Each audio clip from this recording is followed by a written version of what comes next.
Hey guys, it's Milana. Welcome back to my channel. I've really missed you. I've been up to a lot this last week, so I know I've been kind of MIA, but I want to catch you guys up on what's been going on in my life, lessons I've been learning, things I've been going through, so that we can talk about these things and learn from all these lessons together, so that I can share like my life lessons as I'm going through them with you. Odds are I'm not the only one going through these lessons, so we can discuss them together. Also, a few days ago, last week, I went to the Taylor Swift concert. Oh my gosh, literally the best night of my life. I'm wearing the concert t-shirt. So yeah, if you don't know, it was a Taylor Swift Eras concert, and it was just incredible. And the timing was really interesting for me because, I mean, if you've seen any of my last videos, you know, I'm going through a breakup, and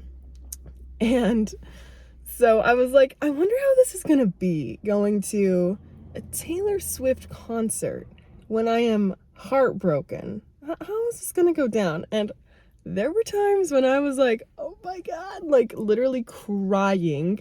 You know, when you hear those lyrics that just like hit so deep and they just like, it's like a knife to the heart, just bursting you open, and you're like, ah. But then there's also songs where she's like super empowered and just like, you know, super empowering. My favorite segment of the tour, or of the concert, because you know it's her Eras tour, and she has like, I don't know, maybe like 10 albums, and each album has a very different theme, a very different vibe. Like some are very like sad, heartbroken, sad girl, depressive. Some are very like light, dreamy, airy, romantic, hopeful. Some are like badass era. My favorite section was the Reputation era, which is the badass era. And I think it's because, you know, in that one it evokes feelings of anger, feelings of revenge, feelings of like, you screwed up, I'm gonna live my life, versus the other ones that are like wistful, romantic, or sad. Those ones are harder for me to listen to right now because of, you know, they cut deep. And they make me cry. And so I definitely felt like there were parts of the concert that were very triggering. It's just those lines that really get you. So, but overall, I mean, even the parts that made me cry, I was like, this needs to come out of me. Like, I'm very grateful for this moment. And it's beautiful to be able to experience a range of human emotions. And I was really inspired by Taylor Swift for so many reasons, but one was that she displays the range of her personality for the world to see, like through songs like on the Reputation album, and like songs like Karma and Bejeweled, songs like that, where she's like, I'm an empowered badass. I do whatever I want. I'm living my dreams. I'm creating the life I love. Nobody's getting in the way of that. Like, she has that side to her, but she also has a side to her where she's literally in the most toxic relationships. Like, so many lyrics of her music illustrates that she gets sucked into relationships with narcissists and people who put her through the cycle of just a toxic relationship pattern. If you've been in them, you know. And I'm sorry for you, but I was just like, wow, Taylor Swift, one of the most empowered women in the world, one of the most empowered humans in the world, gets stuck in these toxic patterns and falls victim to the trap of toxic relationships. And that was super empowering for me to recognize and understand, because I was like, dang, if it just made me have so much more self-compassion for myself, because I was like, you know what, I'm not the only one who goes through this stuff or who is going through it. Like, she's so successful, she's built a literal empire, and she's incredibly talented and intelligent. Like, not only is she an amazing artist and performer, but also a very intelligent businesswoman. Like, she's so multifaceted, so I was really inspired by that. And it made me feel better about like really owning all the different sides of myself and not feeling like I have to be just someone who's like really strong and really empowering. It's like, no, it's okay to show that you are also weak and you have pain and suffering and sorrow. So that was just like really cool for me to see and really empowering for me to take that with me, to be like, no, I can be multifaceted and I can show that to the world. Because let's face it, none of us are one-sided. Nobody is just like a flat Stanley, like this is your character. No, all of us have so many sides to our personality. We all are strong in some areas, weak in others. Sometimes in one thing, like we'll be strong at times and weak at times. And that's okay. Like we're all human. We're all on this journey of growth together. So yeah, that was really cool for me to see. Also, like, speaking of experience a range of things at the same time, like I've been going through this heartbreak and focusing on my healing and getting through it. There are times, sometimes in the same day, where I'm literally like so depressed and so sad and so upset. And I know logically I shouldn't. I'm like, I know logically that whatever, all the reasons, but emotionally, like I still feel this pain in my heart. But then at the same time, I'm also like strengthening my relationships with my friends, and I'm seeing different sides of my past coming out that need to be healed, like these past traumas where I'm like, okay, I feel like XYZ, like all these feelings, and then I'm like, when did I feel that in the past? Oh, this childhood trauma. Oh, that childhood trauma that I always avoid going back to. It's like, I guess there's more healing work to do there, because I keep recreating this trauma in my life subconsciously, unconsciously, without knowing it. So it's like, it's just so multifaceted, so multidimensional, where it's like there's all this pain and I want to say suffering and sorrow, but at the same time, it's illuminating things that need to be healed. And there are other things coming into my life so quickly and simultaneously that are so beautiful and like just so wonderful. So there's just all these things happening at the same time. And it's important not to get too caught up, like if you're going through a hard time, on just focusing on the sadness. Like also recognize that there are so many wonderful things coming into your life. This is something that my best friend Sandy was talking to me a lot about. She was here with me for this past week visiting, and she experienced something very similar to what I'm going through. Hers was, I want to say, worse in a lot of ways. So she's been able to like talk me through it and be like, oh yeah, this happened too, and this is what happened next, this is how I dealt with it, whatever. So anyways, it was just really cool for me to see, like through her example, all the amazing things that came into her life from that heartbreak and from those hard times. Because like as you lose something, you make space for something better to come in. And she was saying, like, she's like, I know that the universe never takes more than it gives.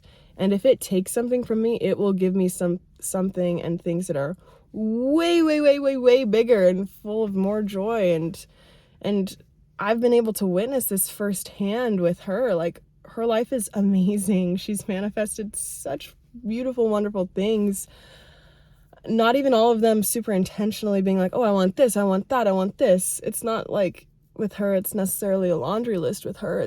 I feel like it's more so focusing on her healing. And then she, through healing things and letting things go, she allows space for the universe to bring in things that are way more in alignment with her.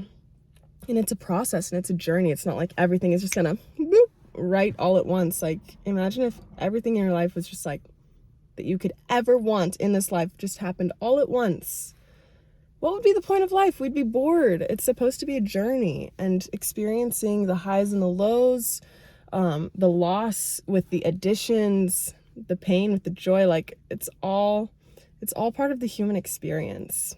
And it's also given me a lot more empathy, because it's like everyone's going through something for the most part. Most people are like going through stuff, even if you see them at the coffee shop, at a restaurant, in a business meeting. and everyone has a smile on their face. Yeah, I'm doing good. We're doing great, Becky, whatever. It's like, no, everyone usually has things that they're dealing with and going through. So it's given me a lot more empathy to the human population. I don't know why I said that so funny. There were other things that I wanted to talk to you guys about, but I can't remember what it was. Let me look at my journal.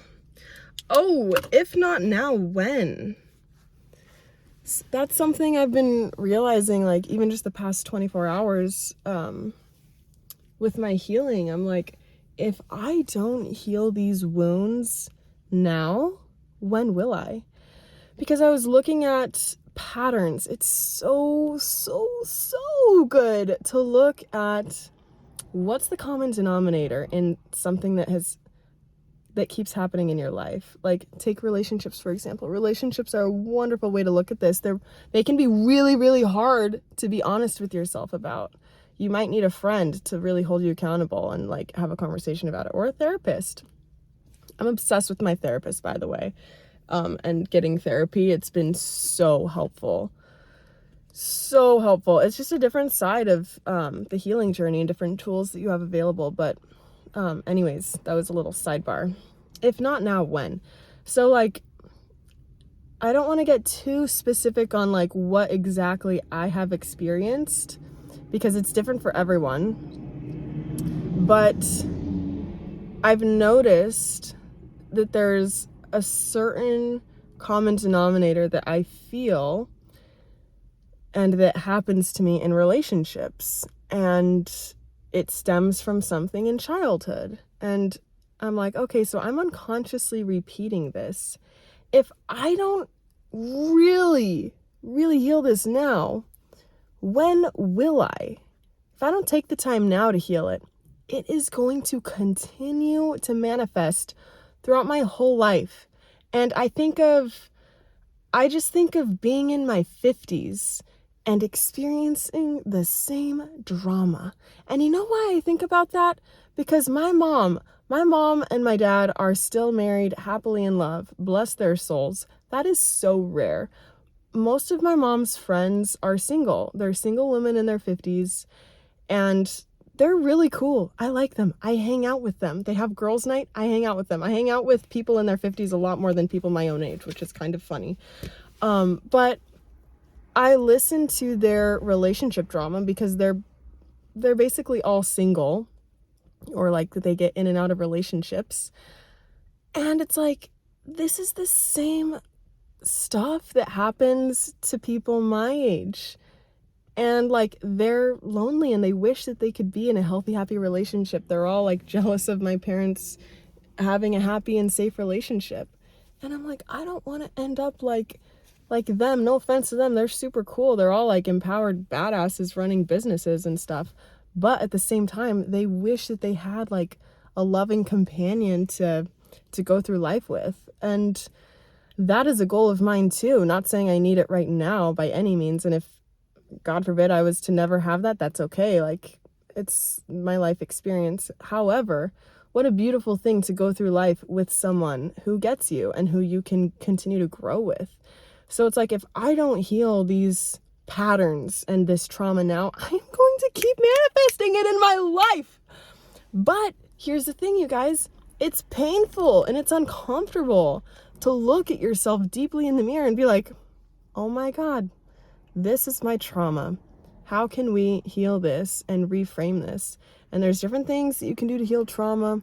We talk about this a lot. I mean, things that I am doing are daily fascia maneuvers. I have seen profound things happen from that. And I'm doing meditations. I've been doing some EFT tapping. I'm considering doing EMDR. I've never done EMDR before. If you've done it, comment below. Let me know how it's gone. I've heard amazing things from people who've done EMDR.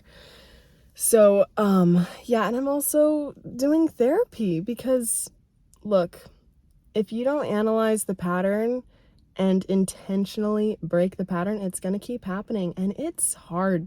It's hard to look at this stuff.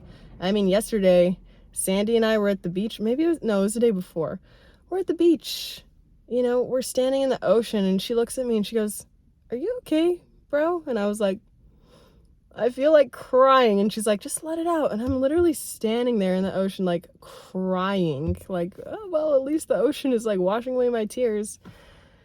And it's like doing this healing work brings up things from your past. It brings out stored emotions, but that is what it's there for. Like, we need to bring these things out to the light so that we can set them free and be free to live our dreams and to make space for the beauty and the healthiness to come in. Make space for all the goodness and the good things to come in. So I know that this video has been a little bit all over the place. I had the best week with Sandy. It was definitely a range of things, of highs and lows, and it was just very divine because we were both able to heal each other in a lot of ways. We're both struggling with things that are very different. She's hitting the trail today. She's embarking on hiking 1,000 miles, so that's crazy. I don't think I would ever do that. Well, you know, they say never, but if I start hiking the trail, you will know this is like some way other dimension of me. I'm not a camper. I'm not like, I like nature, but not for like living in it. I don't know if that makes sense. I enjoy having a house to sleep in and clean water and showers and a comfy bed. So anyways, that's my rant. Thank you so much for listening. Make sure you subscribe, and I'll see you guys in my next video.